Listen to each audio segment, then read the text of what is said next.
feel like we need some coffee, like elevator music on city meetings when we're all waiting. I'm gonna play my own then.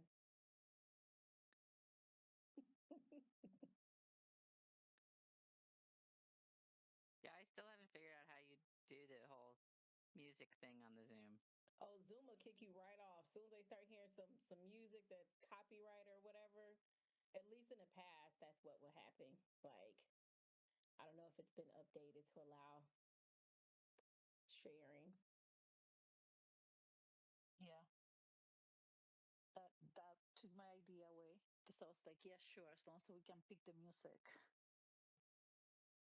Yeah. Oh, you got two different things going? I see your video. Oh, are you having technical issues, Older? I'm having technical difficulties. Gotcha. Would you And like me to put in a ticket to the help desk? No. I think I can help myself with that, but thank you for the offer. I would need to reach out to Debbie in order to do it. You see, I actually can manage that by myself. It's not that complicated. I'll be like, Debbie, I can't find it in my onboarding email. Yeah. My onboarding folder from 2 years ago. No, I'll figure it out. I think I was trying to add the headphones to the computer, and now I cannot on. They don't work, but I cannot remove them either. So I'll figure it out eventually. Just whatever. Gotcha.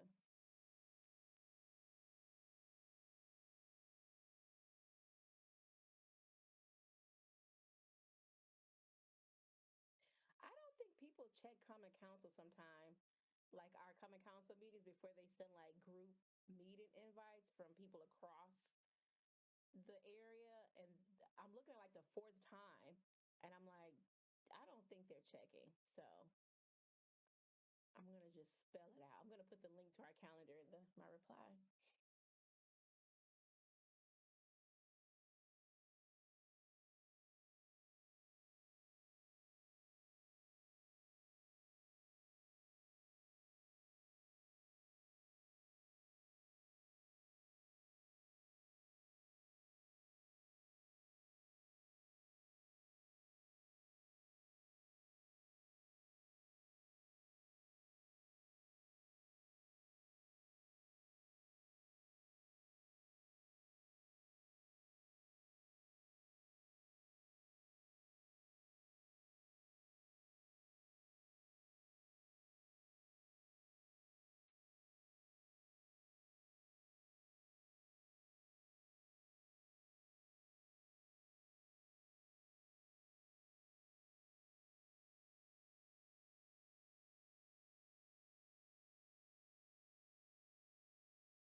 All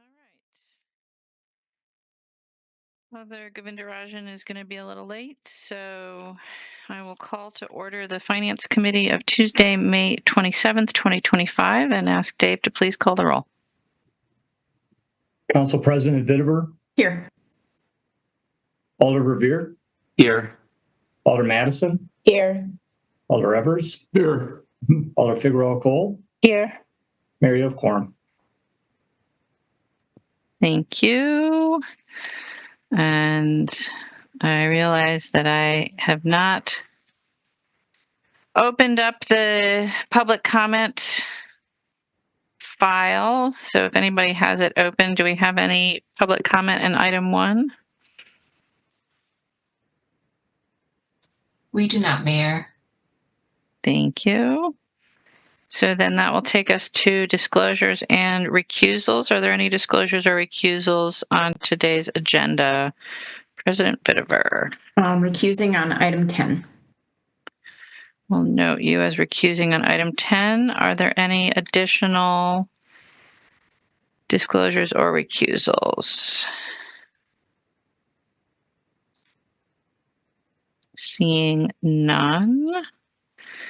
Then Dave, do we have our guest for item 2?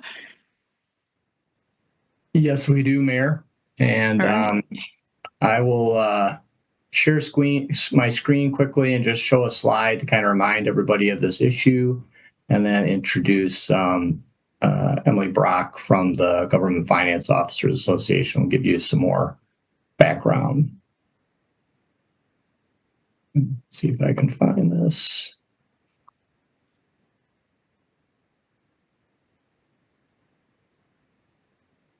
Can everyone see that?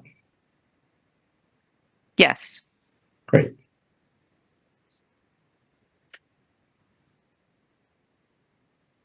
So we've talked a little bit about the tax exemption for municipal bond interest. And just a reminder that it is sort of on the menu of options to basically increase federal tax revenues by repealing the exemption for interest on tax-exempt municipal bonds. Estimated revenue raised from that would be about $470 billion over the next 10 years. However, it is a major tool for state and local governments who finance over 3/4 of the public infrastructure investments in the United States. And repealing this exemption based on some studies would be estimated to increase taxes and fees by about $6,500 per household nationally. So that's a little bit of background on this provision. And I'll stop sharing my screen and introduce Emily Brock from the Government Finance Officers Association. She heads up the Federal Liaison Center in Washington, D.C. And I'll turn it over to Emily to introduce herself and talk to you a little bit about this issue. Thank you, David. I want a special thanks to David. He serves on our executive board at the Government Finance Officers Association, so I feel particularly privileged to speak with you all today. But thank you for having me. As Dave said, I've been working at the Government Finance Officers Association. It's a mouthful, GFOA is what we call it, as the director of federal policy for about 10 years now. And inside Beltway math, that's 5 budgets, 4 debt ceiling government shutdowns, 3 tax reforms. My whole job has been focused on defending the municipal bond tax exemption. And I know I'm talking with the Finance Committee here, and one of my favorite topics is I talk around the country on Congress tackling a budget. You know, how many times has Madison not passed a budget? Can you even imagine, right? Congress does it all the time. They don't do budgets. It's not their thing. So right now they're struggling to try to figure out how to make sure that they pay for the things that they want to pay for. Even when it is a single party inside the Beltway, it's not easy.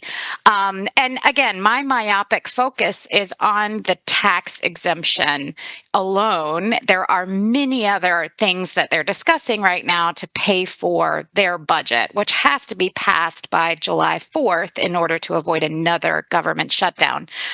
But, I realize I may be wearing the T-shirt to the concert here. We know that the tax exemption, which is municipal bonds, provides capital for infrastructure. State and local governments bear about 75% of the cost of infrastructure carte blanche in this country, which by default, that means the feds pay for about 25%. We do that by design. We like to make capital decisions locally, but we also need to have the market to underpin streets, clean water, schools, affordable housing, and everything that Madison provides to your community members. But it does take the willpower of Congress to maintain the tax exemption. It actually costs them money.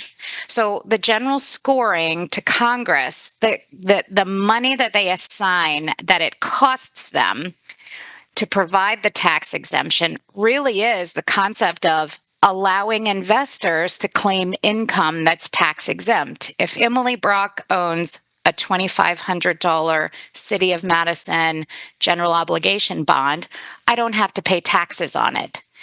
Congress says, well, if we do make her suddenly pay taxes on it, we'll collect about $400 billion over the course of the next 10 years. that scores us as one of the top 10 tax expenditures of the federal government. We are a living and breathing piggy bank for Congress. So they're constantly looking at the municipal bond tax exemption to pay for other initiatives. And because of that, we have to remain vigilant. It hasn't been an easy gig. Whenever Congress needs to pay for something, they almost always look at the municipal bond. Case in point, the 2017 Tax Cuts and Jobs Act, which incidentally, there are sunsetting provisions that have to be addressed this year to preserve continuity. Things like, you've heard, the child tax credit, keeping individual tax rates low. In 2017, the municipal bond came under review. Municipal bonds used by 501c3s, sometimes called private activity bonds, were proposed to be eliminated. And we ultimately lost the ability to one-time advance refund bonds for cost savings. And those are all not good things, but it certainly could have been worse. Now, where we stand in 2025, there are several things that are similar to 2017.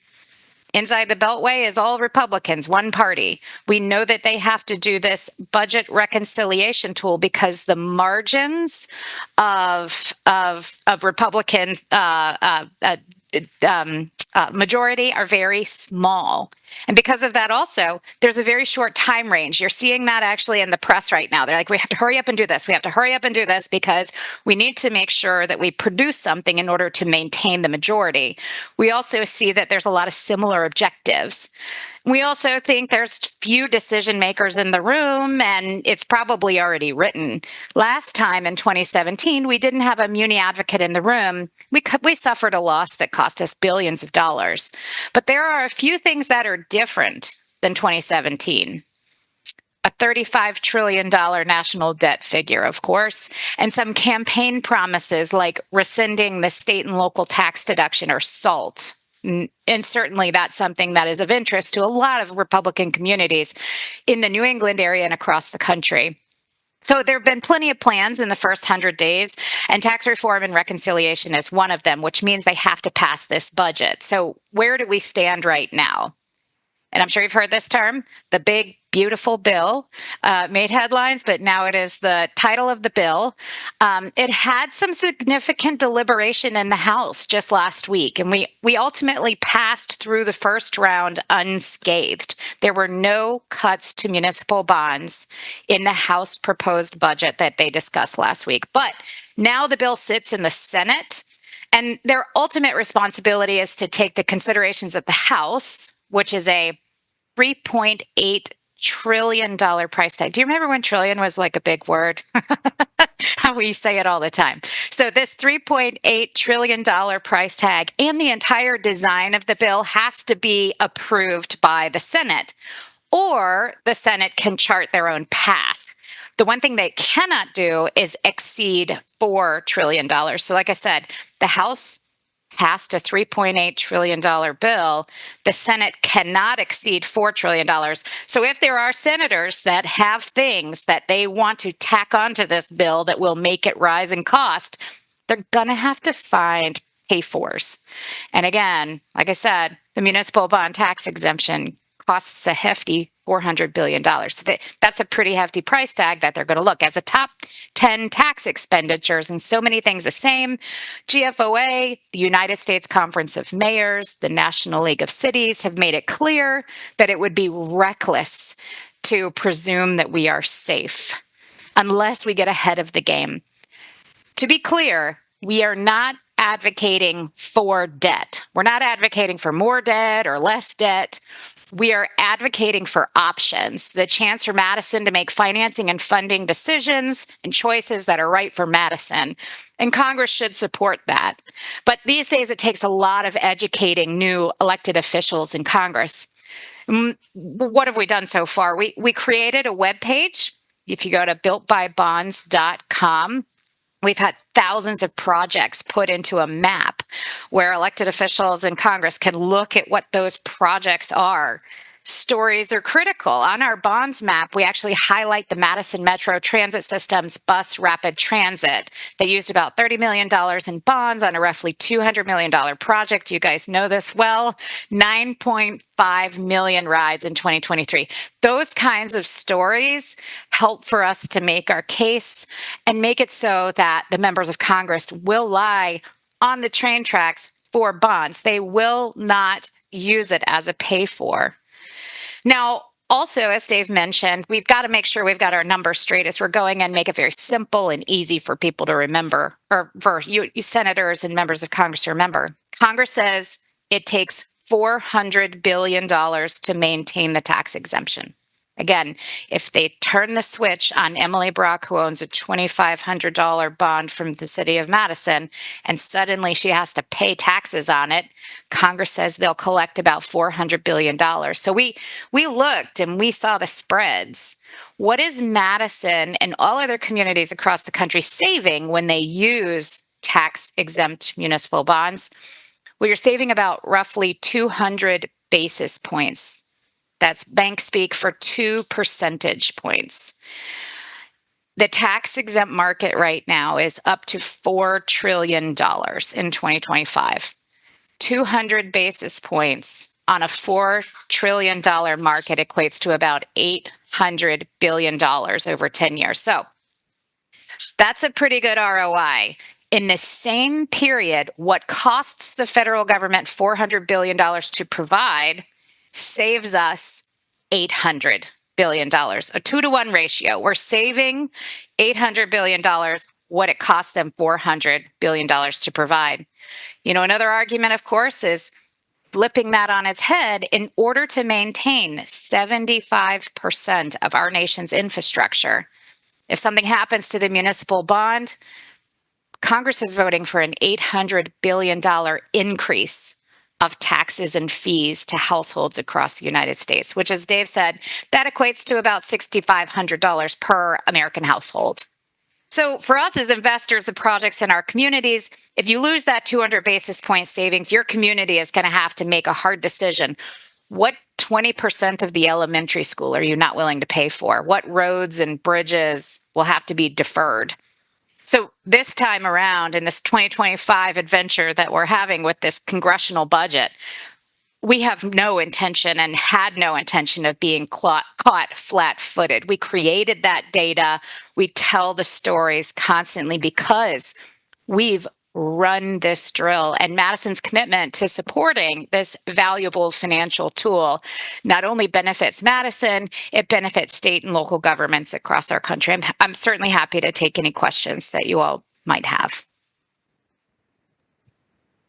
Thank you, Emily. Appreciate you being here to update us on your work on this very important issue. Are there questions for Emily at this time? If not, Alder Evers?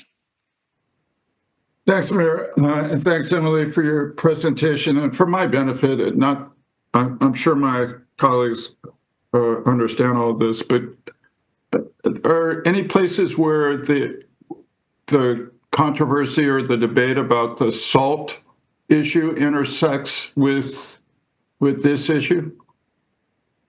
Or yeah, other than just one is they're both revenue sources, and giving more on SALT is going to take money away from the federal government. You've hit the nail on the head. A lot of members of Congress see it as a trade-off that, hey, if we give you a higher ceiling on SALT, then we've got to make cities and states pay for that. Well, unfortunately, those are two sort of different concepts altogether. So it has taken a great deal of education to talk with the SALT advocates to say, SALT advocates are specifically revenue sources, whereas bonds, they are revenues, they impact revenue sources, but at the end of the day, they are capital financing tools, right? That's a market in place. And so, yeah, your point is well taken, and it's really taken a massive education campaign to say, yeah, if you do want to raise the SALT ceiling, that there is no trade-off for Madison in the municipal bond market. That's not a negotiating factor. We want both. We don't want you to throw out the baby with the bathwater on that. All right, got it. Thank you very much. Thank you, Alder. Any other questions for our guest? If not, thank you again, Emily. Very much appreciate you being here to help educate us on this. My pleasure. Right, and we'll go back then to the consent agenda. We have two discussion items, items 11 and 12, so those will be excluded from the consent agenda. Are there other items that members of the body would like to have excluded at this time? Alder Figueroa-Cole?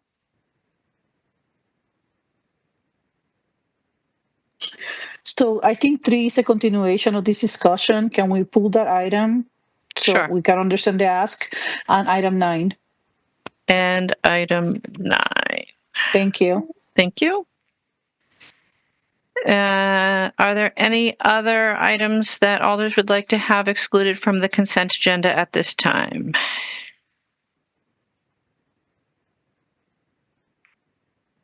Seeing none, then we'll exclude items 3, 9, 11, and 12 from the consent agenda. President Bittiver, a motion on the balance of the agenda?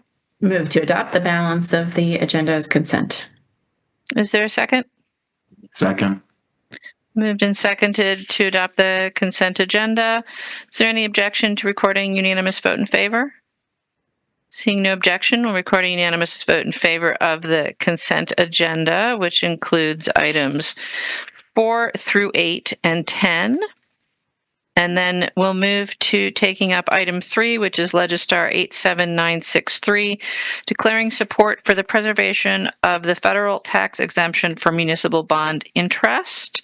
On item 3, is there a motion? Move to adopt. And a second? Second. Moved and seconded. Are there any questions for staff on item 3? President Figueroa-Cole?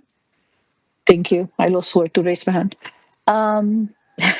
Yes. So is this like an honor resolution? I mean, what are we doing with this? Who's the what is the purpose?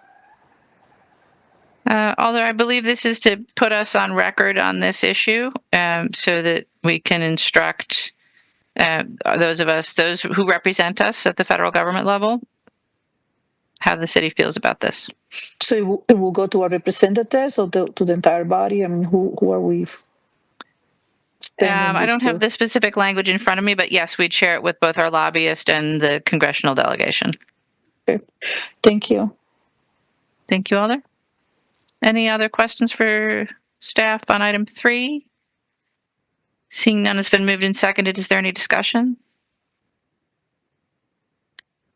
Seeing no discussion, it's been moved and seconded. Is there any objection to recording a unanimous vote in favor of item 3?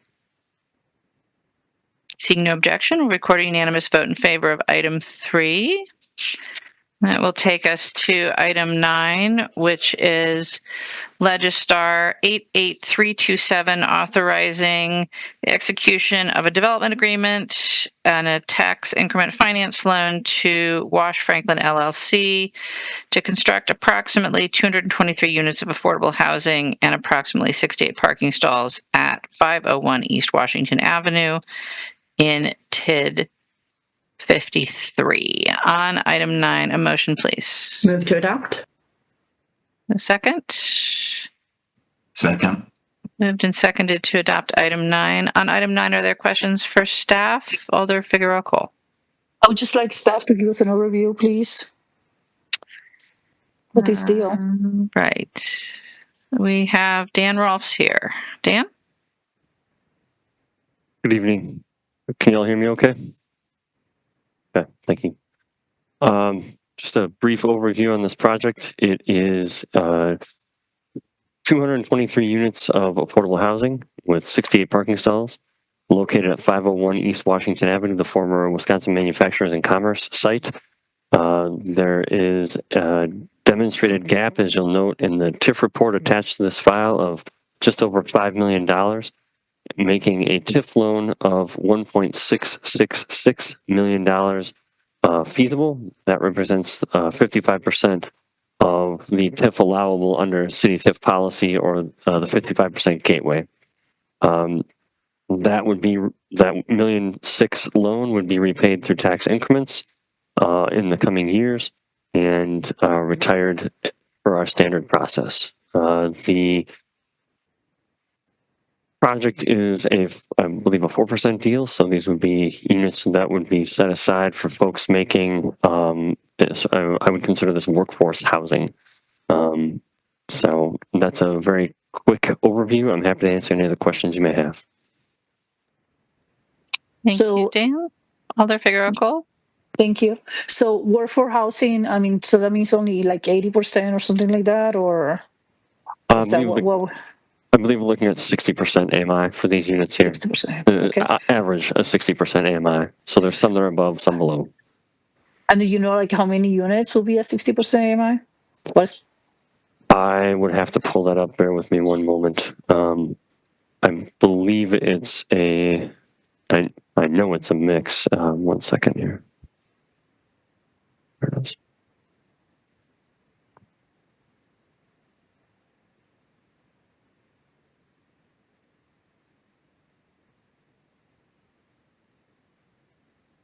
I had to have my computer redone this earlier today, and now I'm. Well, you can tell me later. That's fine. I just like, I wish it kind of like when we put money in, if we know what we're getting on exchange, that would be great to have it in a summary here. Certainly. So there are 30% AMI units, and there are 24 of those. At 50%, there are 24. At 60%, there are 103. At 70%, there are 48. And at 80%, there are 24. Thank you. I think that's all I have at this moment. For questions at this moment. Thank you. Thank you, Alder. Are there other questions for staff on item 9? Seeing none, then it's been moved and seconded. Is there any discussion on item 9? Seeing no discussion, is there any objection to recording a unanimous vote in favor of item 9? Seeing no objection, we're recording a unanimous vote in favor of item 9, and that will take us to item 11, which is Legistar 86892, an update on federal executive orders and directives to pause federal grants and loans. Dave? Thanks, Mayor. I'll share my screen quickly here.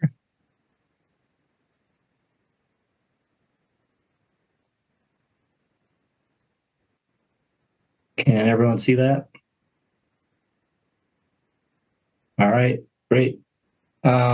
So walking through federal funding, I'll first turn it over to Mike Haas and Laura Minella if they're here to just give a little update on any legal issues. Laura's going to handle that, I believe. Yes. Hi, everyone. Ooh, I'm getting an echo. I think you're good now. Okay, thank you. Hi, so I'm Laura Minella from the City Attorney's Office. I work on a variety of things for the city, and I don't know if I haven't been to the Finance Committee in a while, so I'm not sure that I've met all of you in my official capacity, but I'm also one of the people in our office who's been trying to keep track of all of the federal litigation that has been swirling, ever since around late January, and specifically keeping track of what's been happening with all of the lawsuits surrounding the freezing and the terminating of federal grants to various grant recipients. And so I prepared a little update for you today. It's, I wish I had a nice PowerPoint with graphs like Dave is so good at preparing. The legal stuff doesn't really lend itself to that type of presentation, so you're just going to have to listen to me talk, and I'll try to keep it quick. So, my office is tracking these cases because we want to stay on top of any issues that could have a potential impact on the city and our our ability to receive and continue receiving federal grants. To that end, there's been 3 sort of types of cases out there that we've been tracking. They fall into 3 sort of categories, and they're all in federal court. The first category of cases that I've been tracking are cases that directly challenge the administration's actions to either freeze or terminate existing federal grants. And in the beginning, there was quite a flurry of these cases. They're different entities are bringing these lawsuits, whether it's states, nonprofits, universities, and local governments. There's a variety of plaintiffs in these types of cases that the state of Wisconsin is a party to, along with state of New York and a bunch of other states. That case was successful on behalf of those plaintiffs in getting a restraining order against the federal government. So a judge, in this case in Rhode Island, a federal judge in Rhode Island, ordered some federal agencies to restore funding for a bunch of states. That case has been appealed. So it's on appeal, but right now the states who were participants in that lawsuit have an order in place that prevents the government from freezing certain funds. There was another case in the Washington, D.C. district involving a bunch of nonprofits. And these cases felt important to track at the time to the extent that whatever the judges ordered these federal agencies to do could somehow protect the city of Madison. I stopped tracking those cases because they're all being appealed and they're not directly related to us or to any of our grants.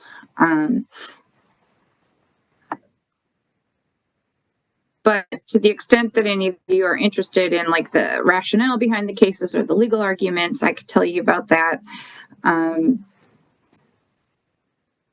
Essentially, all of the parties who are challenging the federal government's actions are arguing 3 things. That it's a violation of the separation of powers, and you've probably all heard this in the news or other places, but it's for the executive branch to just unilaterally freeze the funds violates the separation of powers because Congress has appropriated the funds for a specific purpose, and freezing them by the executive obviously is violating the separation of powers. That's one legal argument. Another one is a little bit more procedural, and it has to do with the Administrative Procedures Act, which would require the federal government to follow certain steps before they terminate a grant, and those steps were not followed. Another category of legal challenge is under the First Amendment, arguing that the federal government has targeted certain grant recipients based on viewpoints that the current administration disagrees with. Those arguments have been made more by some nonprofit groups and not necessarily by other governments or local governments. But as you can imagine, there's a concern about censorship, essentially. So, those are the arguments that are being made, and those arguments have been successful at the lower court level. With almost every case that I've been following, a federal judge has issued temporary relief in the form of a temporary restraining order, and then usually followed up with a preliminary injunction. These are both legal mechanisms to maintain the status quo while a lawsuit is pending. And so the order is to restore the funding, because the status quo for each of these grants was you had this money and then it was suddenly turned off. So maintaining the status quo is important for everyone, and then the case can continue, and eventually these judges will be asked to make a final decision based on the merits of the case. Almost none of these cases have gotten there yet. They're all still in this sort of preliminary phase. The defense of the federal government as to why they're doing this or why it's okay for them to do this is actually not, they haven't done much in the way of arguing why it's legal for them to do this. Instead, they're bringing what what most people would consider technicalities. So the main technicality that I expect to see litigated in these appeals is a procedural defense. The federal government is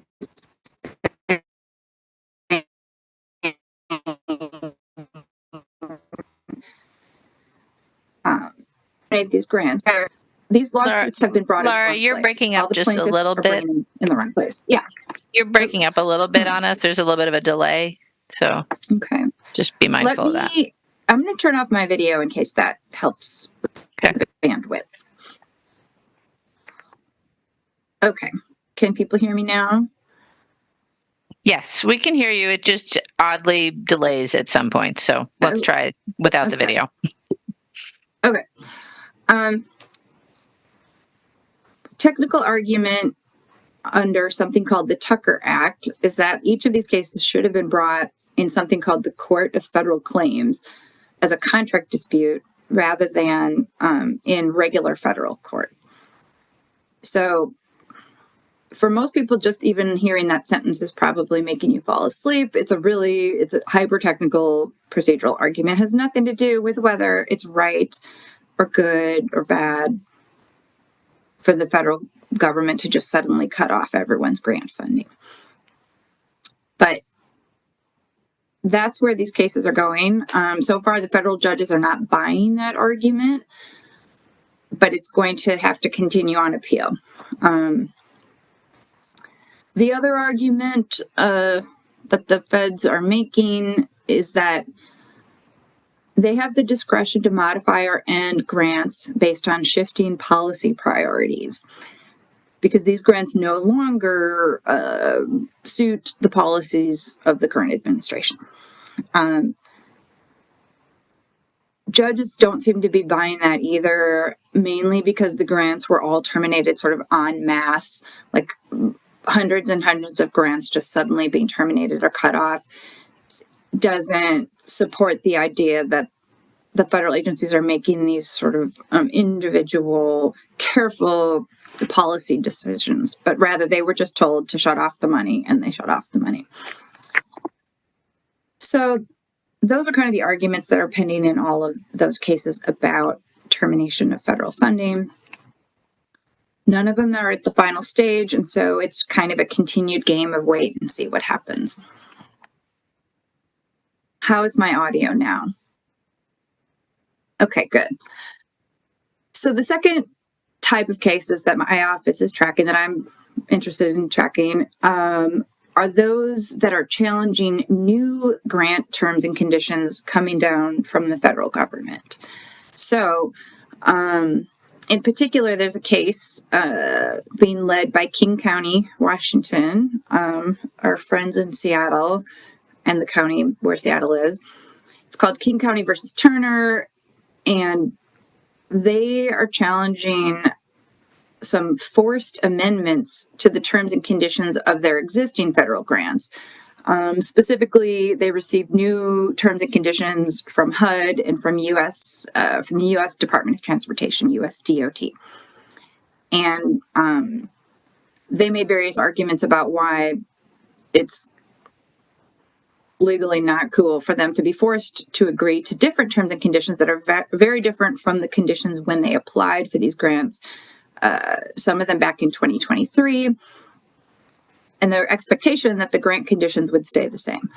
So That case is also in a preliminary phase. The judge out in Washington State in federal court issued a temporary restraining order, actually 2 temporary restraining orders against HUD and USDOT, halting them from requiring those plaintiffs to agree to new grant terms and conditions. That restraining order is in place until June 4. It's temporary. So again, we wait and see what happens. I'm watching with interest in case the city is presented with new grant terms and conditions that are similar to the ones in that case. And that case is specific to the named plaintiffs. So King County, a couple other municipalities, I don't remember who they are, and probably a number of nonprofit organizations. It's not a nationwide injunction. And that brings me to the third category of legal cases that, a legal case that I'm tracking. It's about the validity of a nationwide injunction. So again, an injunction is another name for a court order that preserves the status quo or halts or stops, in this case, the federal government from doing something while a lawsuit is pending. And ordinarily, any federal judge anywhere in the country has the authority to make an order that should apply nationwide to everyone in the same situation. Well, you may be following the case about birthright citizenship and seeing this in the news. That case also is in a preliminary phase, but it went all the way up to this U.S. Supreme Court on an emergency basis, just on this issue of whether federal courts should be allowed to do nationwide injunctions or not. So again, another procedural thing, not really even touching the merits. Is it good or is it bad? Should children born in the United States continue to have a birthright, a right to citizenship because they were born here? Not talking about that, just talking about this procedural thing about nationwide injunctions. I'm interested in the outcome of that. It could potentially have impact on the city because it could impact whether the city is able to benefit from an injunction in one of these other cases if it directly relates, for example, to a type of grant that we have. So that's the third category of federal litigation that I've been keeping track of. And we'll continue to do that. We're going to continue to monitor and advise all city departments who receive and apply for federal grants of any legal developments that could impact them. Luckily, right now, there are no federal grants or contracts that the city has that are currently frozen or suspended or canceled.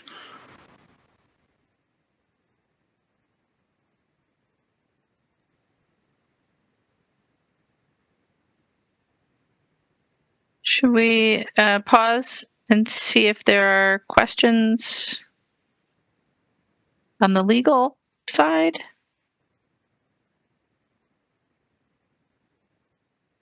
If not, Dave? Thank you, Mayor. Go on to a little bit of background on the federal budget process. Emily Brock talked a little bit about that, particularly obviously in the context of the municipal bond interest. The budget has passed the House, and this slide just gives you a sense of the components of it by each of the committees in the House. And Emily referenced the over $3 trillion deficit that is created by the bill.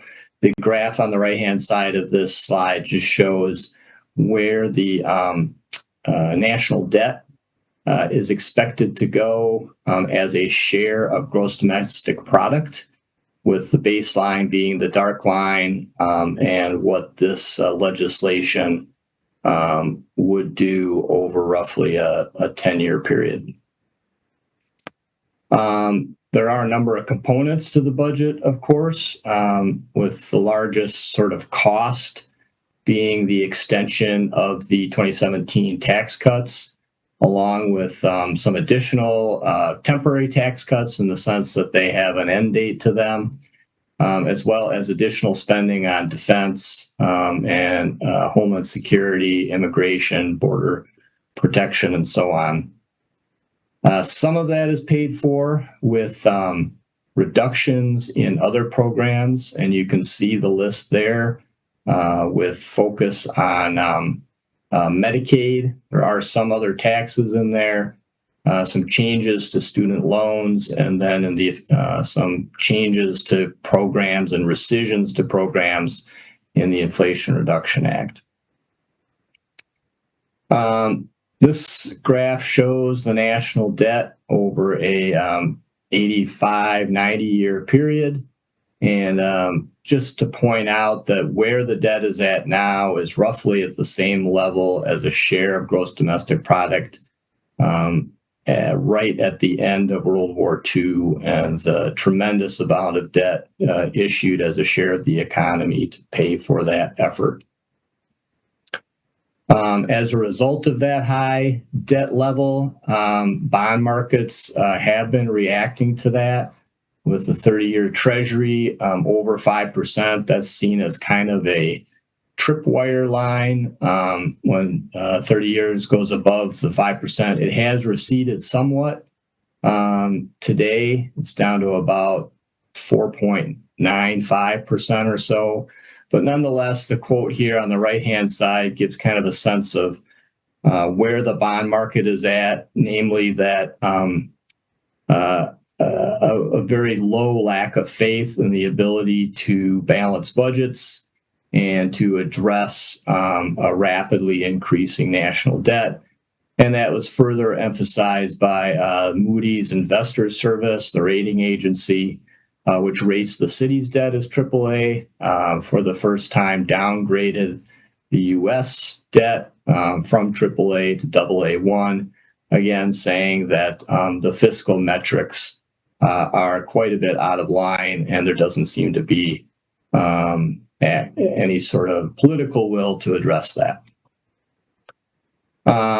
Some of the highlights, lowlights, depending on how you look at it, and what is included in this legislation. First, in the Supplemental Nutrition Assistance Program, colloquially known as food stamps.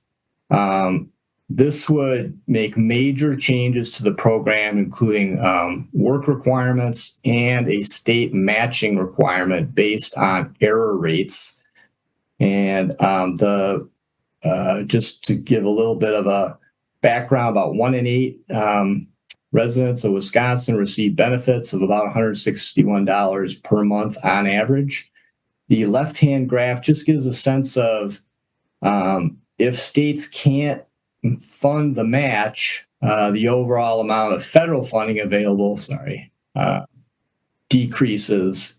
And the right-hand graph just gives a sense of what the state would have to contribute to maintain the amount that the federal government provides in 2024, which is about $1.4 billion.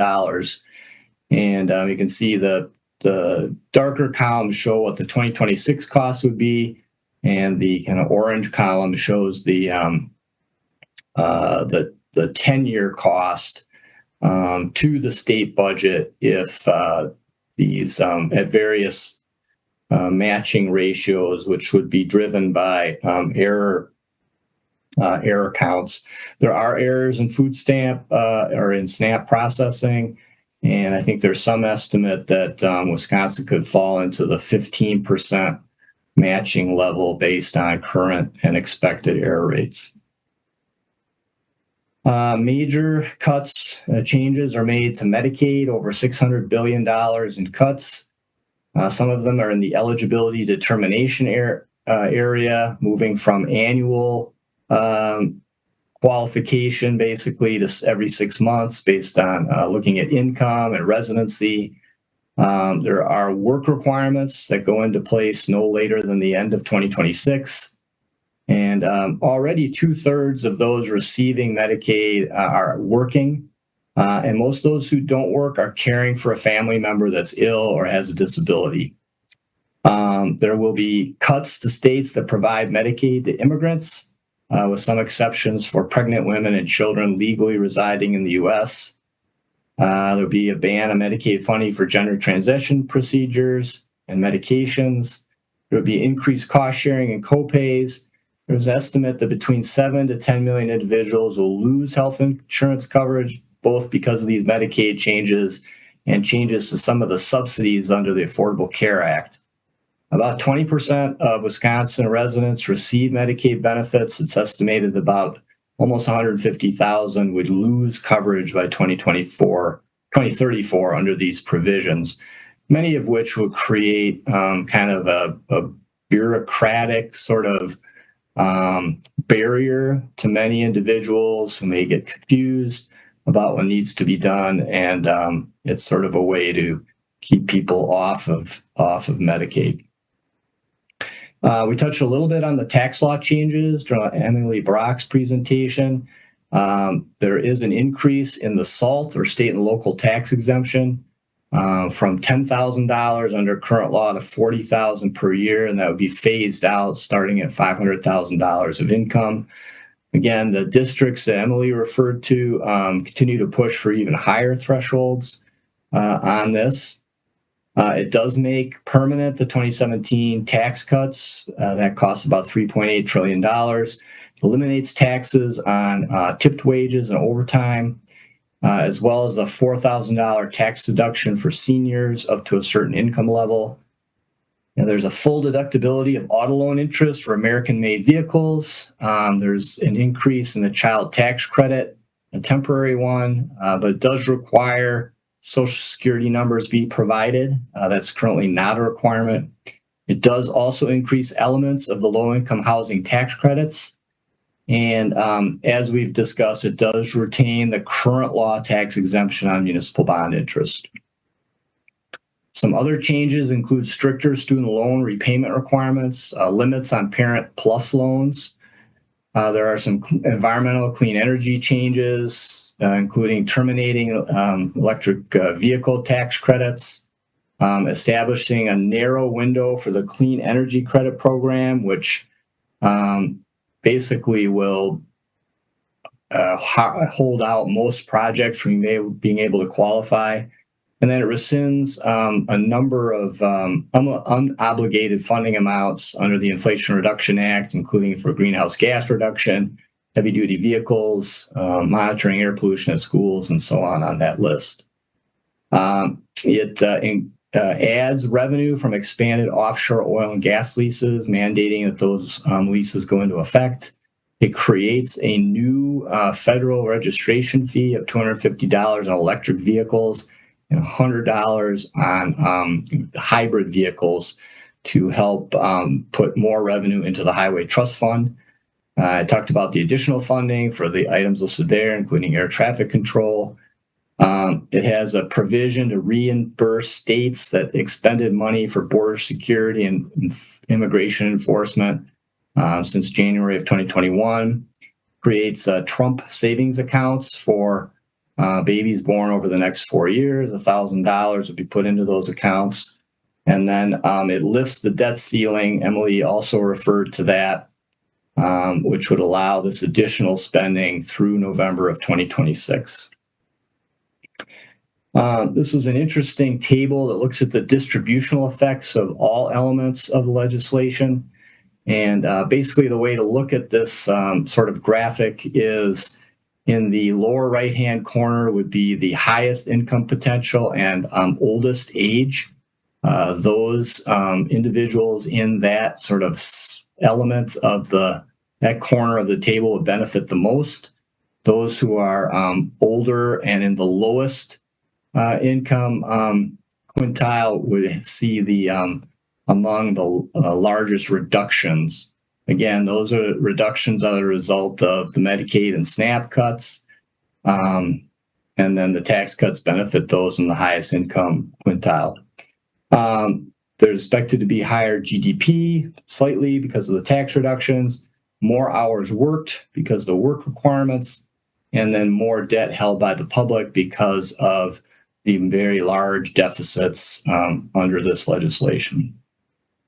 So next steps, as Emily talked about, the bill goes to the Senate. Fiscal hawks in the Senate have talked about more cuts with calls for a return to pre-pandemic spending levels. There are others in the Senate concerned with the depth of the Medicaid cuts, as well as the impact on individuals, families, and state budgets. Emily talked about the breaching of the debt ceiling, otherwise known as the X date, is projected to come in August. There's also been talk of July 4th as a deadline. And then the tax exemption on municipal bond interest remains an option to reduce the cost of the budget package. That I'll stop screen sharing and happy to answer any questions on this item. Thank you, Dave. Alder Figueroa Cole. Thank you, Mayor.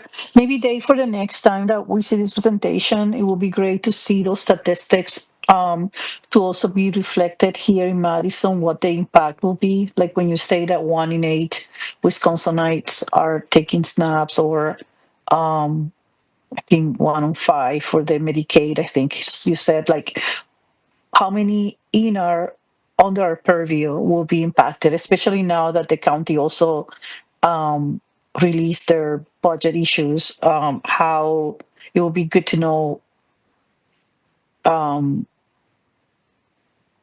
all of this impacts our communities, our neighbors, and our own budget. Yep, we can work on that. Thank you. Thank you for the presentation. You're welcome. Thank you, Alder. President Vitiver. Thank you, Mayor. Thank you, Director Schmidtke. My question is sort of similar to Alder Figueroa Cole, but maybe more in depth. So a lot of the narrative around the Medicaid and SNAP cuts are the impact on individuals, but it will also have impact on our institutions. So our hospitals are, obviously the county will be very drastically impacted. So there'll be fewer people who can access services, which means that if they're not accessing, for example, mental health services, they're going to potentially, commit crimes, and then we'll have more stress on our police department, more impact on the jail, potentially more impact on, services for those experiencing homelessness. So I guess the question is there a way to build a more complete picture of sort of the impact of how these will be felt locally if they're enacted?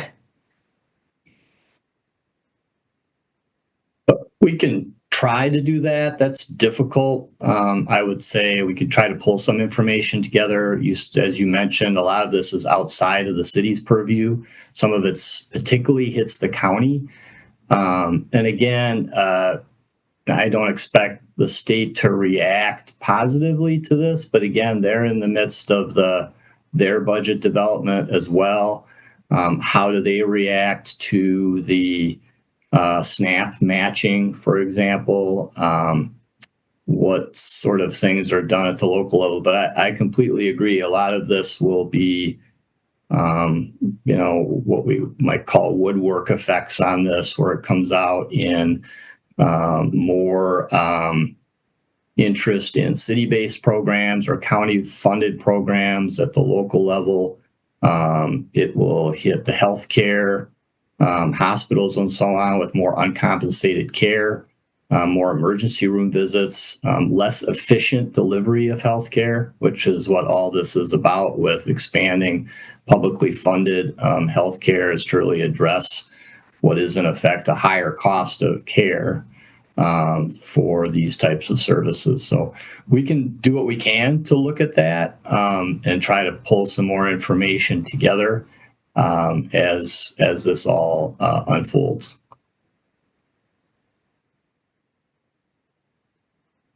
Thank you, Alder. Alder Evers. Thanks, Mayor.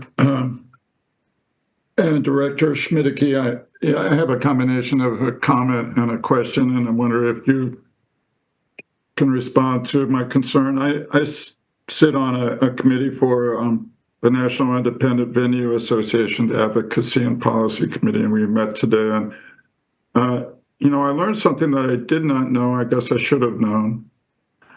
But there's been so much national attention on the impact that this bill would have on SNAP, i.e. food stamps, nutrition assistance, and on Medicaid or health insurance for the poor, and not a lot of attention to other elements in the overall economy and our shared cultural life, including a complete zeroing out of the National Endowment for the Arts, a complete elimination of federal support for the arts.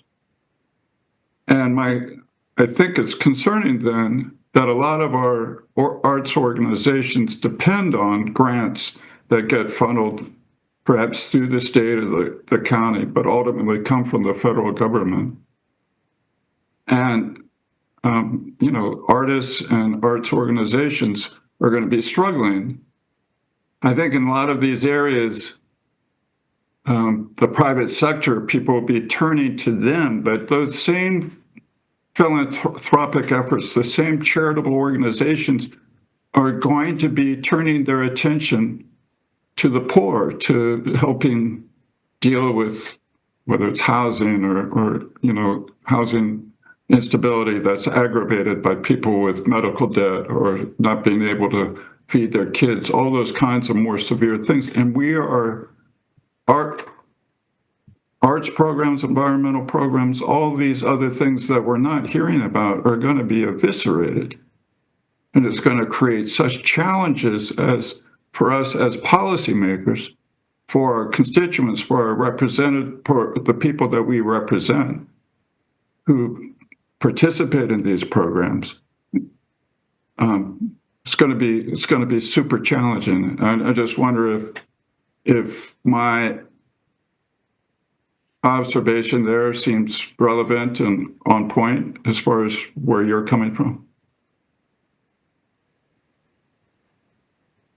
Well, this is definitely a fundamental change in the federal budget. There's just no question about that. And you're right, there's so many other elements to this legislation beyond, the headlines here, because we're talking about such large numbers of things like grants for the humanities and so on are, sort of a trailing decimal number in some of these. Yeah.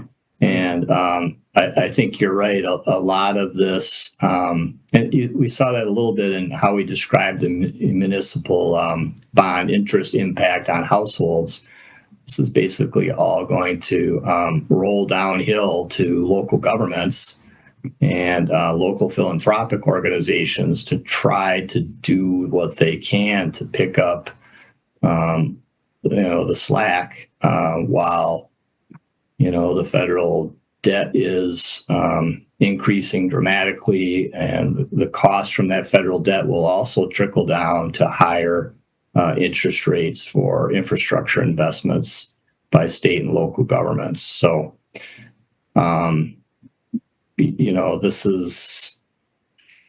it's a very challenging change. There's no doubt about it. I think you've described one element of it and how that could manifest itself at the local level, and how those sorts of foundations or philanthropic organizations are going to be stretched in so many other directions, and what sort of things will be affected negatively.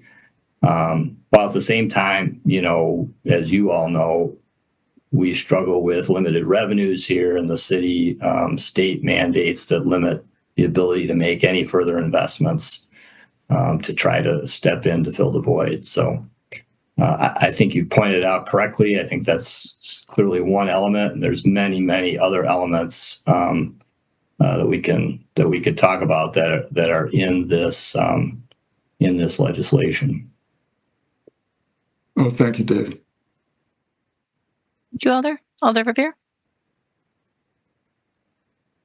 Thank you very much, Mayor, and thank you, Dave, for the presentation. Also, thanks to Laura for her update. Dave, I appreciate that the update was geared toward the federal budget update. I'm wondering, though, if you could share if there's any top-line federal grant updates as it relates to city grants that you'd like to share with us at this time, realizing further that you provide these helpful updates every other finance committee meeting. And I realize further that Laura had stated that several of these obviously are temporarily enjoyed by federal court order. One in particular I'll ask you about that you've mentioned in previous federal grant updates is the FEMA grant for stormwater flood mitigation, where the reimbursement portal at FEMA had been alternatively closed and then reopened for our staff to submit reimbursement requests. Do you have an update for us on that FEMA grant in particular, and then any other federal funding updates in terms of how often the reimbursement portals have either been reopened or have closed for us since our last grant update?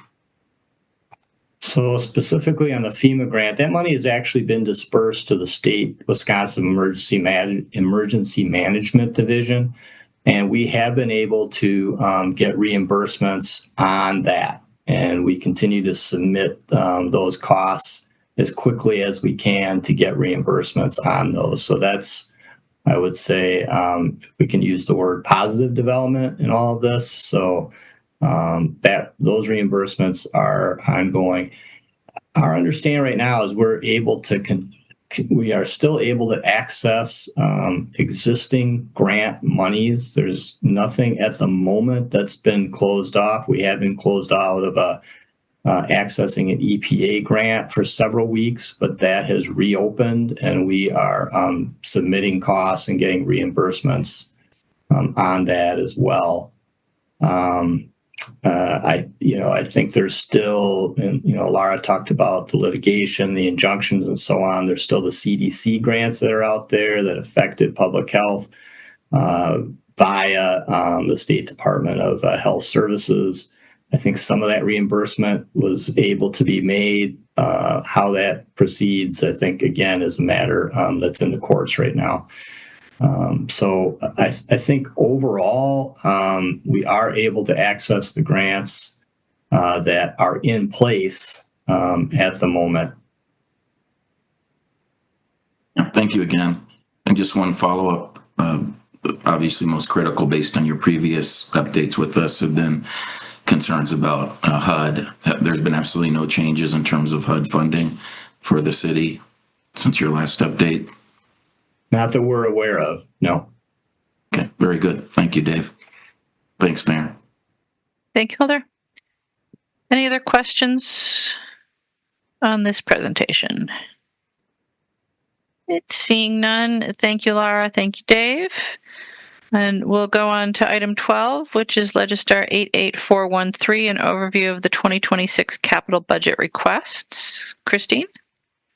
Hey, good afternoon, everyone. I'm here to give you an overview of the capital budget requests that were posted on our website a few weeks ago. I'm just going to pull up some slides.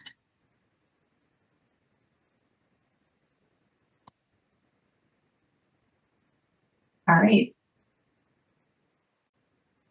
So this presentation will have a few graphs that highlight major changes between what's in the current adopted SIP, which includes the 2025 budget and planning for the years 2026 through 2030. So we're comparing the adopted SIP to the 2026 request. There are a few highlights by agency, by year. I won't go into too much detail on those, but we'll quickly walk through some of the big changes and talk about carry forward appropriations. So a few quick notes before getting into the budget data. In terms of what we're comparing, as I mentioned, the SIP has a 5-year outlook. That's a planning document for the upcoming year. We're typically comparing what we call the overlapping years of the SIP. So you can see the 25 budget has an amount that's in the current year, and 26 through 2030, and then 26 request, we're looking at 26 through 2030 And we typically don't include the final year of the SIP, which is 2031, for comparison purposes, because it's an extra year, unless we explicitly note that. So you can see here how that's illustrated. In terms of the request files, these are all published online. If you go to cityofmadison.com/budget, you can find a packet for every single agency that has a capital budget. There's a 1 to 2 page overview that's prepared by the finance department that has a highlight and summary of changes by every single program.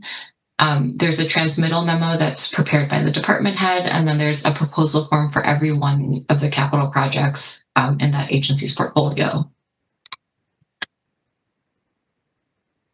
So when we're looking at the SIP, the 26 request is 62.7 million greater than the adopted SIP. This graph is organized by each year of the SIP. So in 2026, you can see the darker color is what's in the adopted SIP. And then the lighter color is what's in the agency request. So you can see the agency request for 26 is bigger than what's in the adopted budget. And then these bars are broken down by the solid color represents GEO borrowing. So this is borrowing from any source. And then the hatched line is all other funding sources. So this is grants, TIF increment, non-borrowing sources. So you can see visually that there are increases in 26, 27, and it levels out more towards the out years. Of the additional budget added in the overlapping years, most of that is borrowing. So it's 62 million in additional borrowing. And when we look at just 2031, the request adds about 150 million in new borrowing. So if we just zoom in on that solid portion of the bar chart, which is the GEO borrowing, you can see a little more clearly which years have increases in GEO, and that's primarily in the first 2 years, 26 and 27. In the agency request guidance, which you can also find online, you can see what guidelines we gave agencies for their submissions.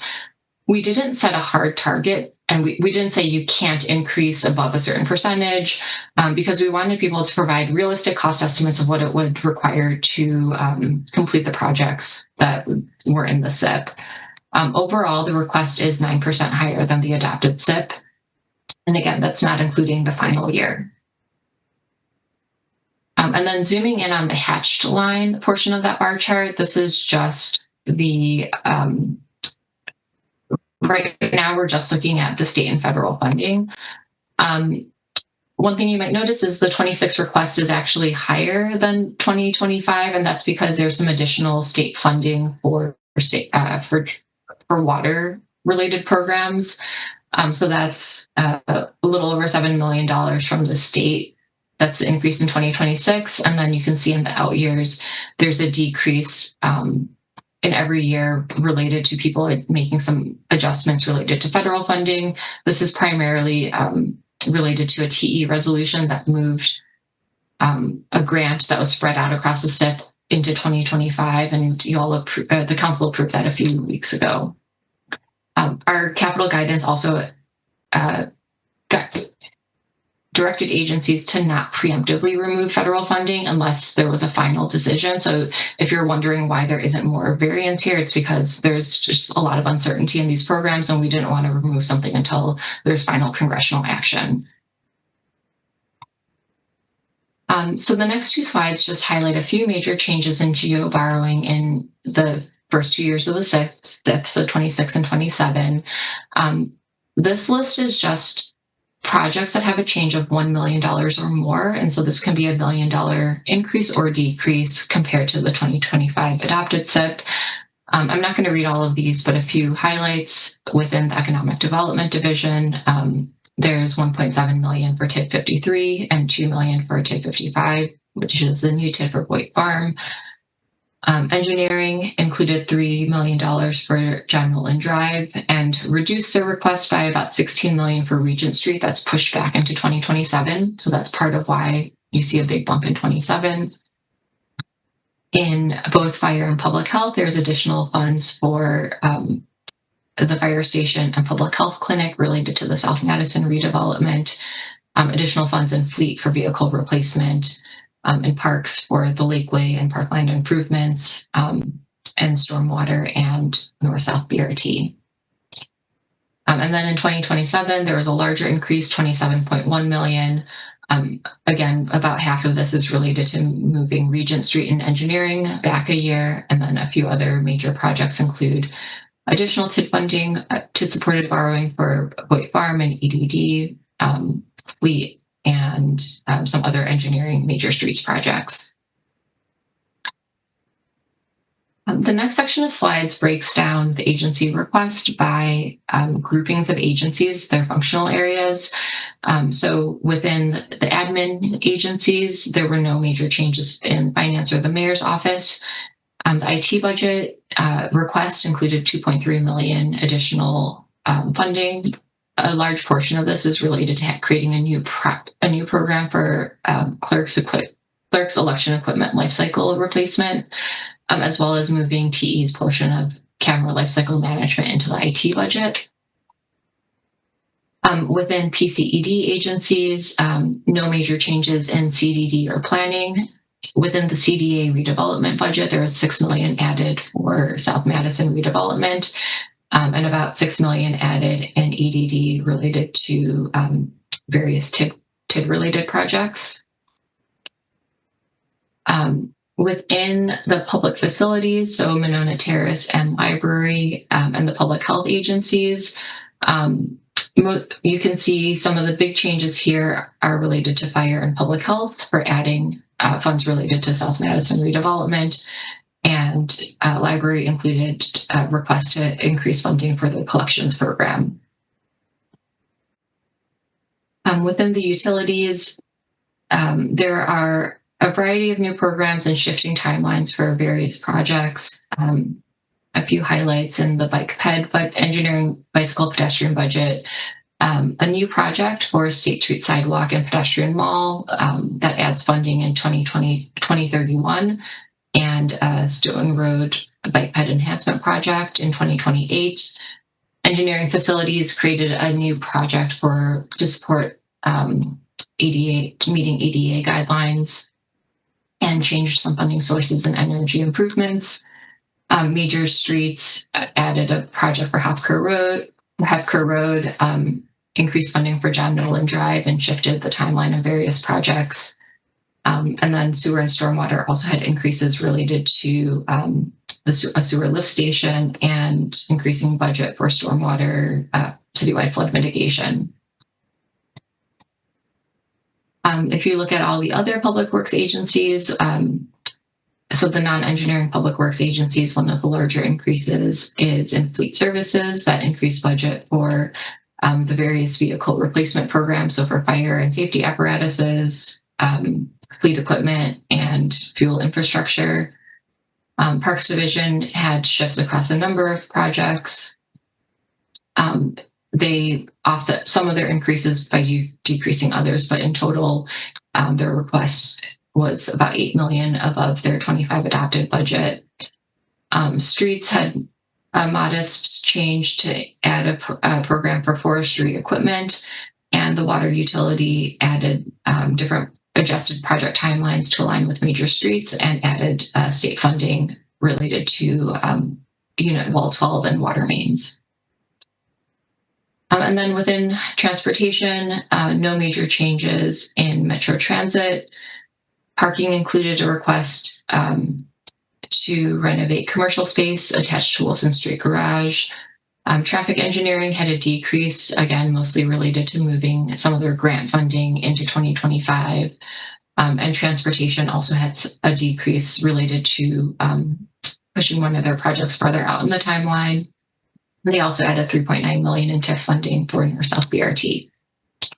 So again, these are just a few highlights. If you go into each agency's packet, you'll see much more detailed notes about each of the projects. And you can also read the department head's transmittal memo that provides more details as well as, and so I'd highly recommend going into those materials to get additional information. A few other notes. in addition to what agencies request, the capital fund is a multi-year fund, meaning unspent money in prior years does carry forward into future years. Within the executive and adopted budget, we do have a carry forward report. We attach this as an Excel file in Legistar that has all of the agencies in one Excel file, and we also have the simplified table within each agency's budget that shows what the unused budget authority is and what's reauthorized. So there might be cases where you expect to see a project, but really the budget for it was approved in a prior year. So you might see the funding for it in the carry forward table as opposed to a new appropriation in the budget. So this is something we have in every year's budget, but just wanted to provide that as a reminder of something to look out for when the executive budget gets published. This carry forward is monitored by finance and the agencies. Our accounting section does a borrowing exercise in the summer to determine how much borrowing needs to be issued for in the fall, as well as helping agency close out projects that are complete so that we don't have unused money that we're not planning to use. So all of this is governed by APM 1-8. But I wanted to call that out. And just one more note on carry forward budget authority, something that this graph we use in various presentations, but the actual amount that we borrow is pretty consistently less than what is authorized in the budget. So between the time frame on this graph, which is 2000 to 2023, we've borrowed on average 69% of the authorized budget. And some of the reasons for this is because we typically budget for the full cost of a major projects like a facility that might take multiple years. We put all the budget in 1 year so we can let contracts and show our budget commitment to allow for us to start implementing. And there also might be delays in projects due to sequencing, capacity, or other reasons. In this bar chart, it shows the amount that's carried forward each year, or it shows the amount of GEO that's authorized each year, how much is reauthorized, and then the actual or projected borrowing. So you can see in this lighter colored segment, the amount that's reauthorized or carried forward. So the requests were published a few weeks ago. There is a little bit of a pause on capital budget development while we focus on getting ready for the operating budget. So the next time we'll come back to you with a major update is in September. So the capital budget will be introduced on September 2nd. The Finance Committee will meet on September 8th and 9th for briefings. So this is where agency department heads will come to you, present on their budget, and you have the opportunity to ask questions. After the briefings, there's an amendment period. This year is a little bit longer due to how the meetings were scheduled, but all council members will have the opportunity to submit amendments to the capital budget. We publish them the week before on September 26th, and then at the meeting of September 29th, Finance Committee will vote on those amendments. And then the budget as amended by Finance Committee will be referred to the full Common Council that will have another opportunity for amendments at the November budget hearings. So with that, I'll take any questions. Thank you, Christine. Let me just also add into that schedule that, as you heard, we'll be considering the executive capital budget between now and July. And so if alders have any feedback on the agency requests, I would encourage you to send that feedback my way so that we can take that into account as we put together the executive capital budget. And very much, as you know, appreciate all of your input, particularly on items that are relevant to your district. Are there questions for Christine on the capital budget requests? Alder Okowitz. Thank you, Mayor, and thank you, Christine. This is more a general question on TIF funding for capital improvement requests. Is the money requested for TIF funding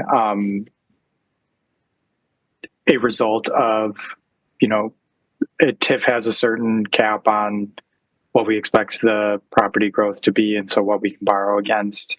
So is the additional funding in these CIPs a result of us paying back old debt and thus lowering the cap? Is it a result of property increases in value above what we expected? I guess where does that additional borrowing authority for the TIF come from?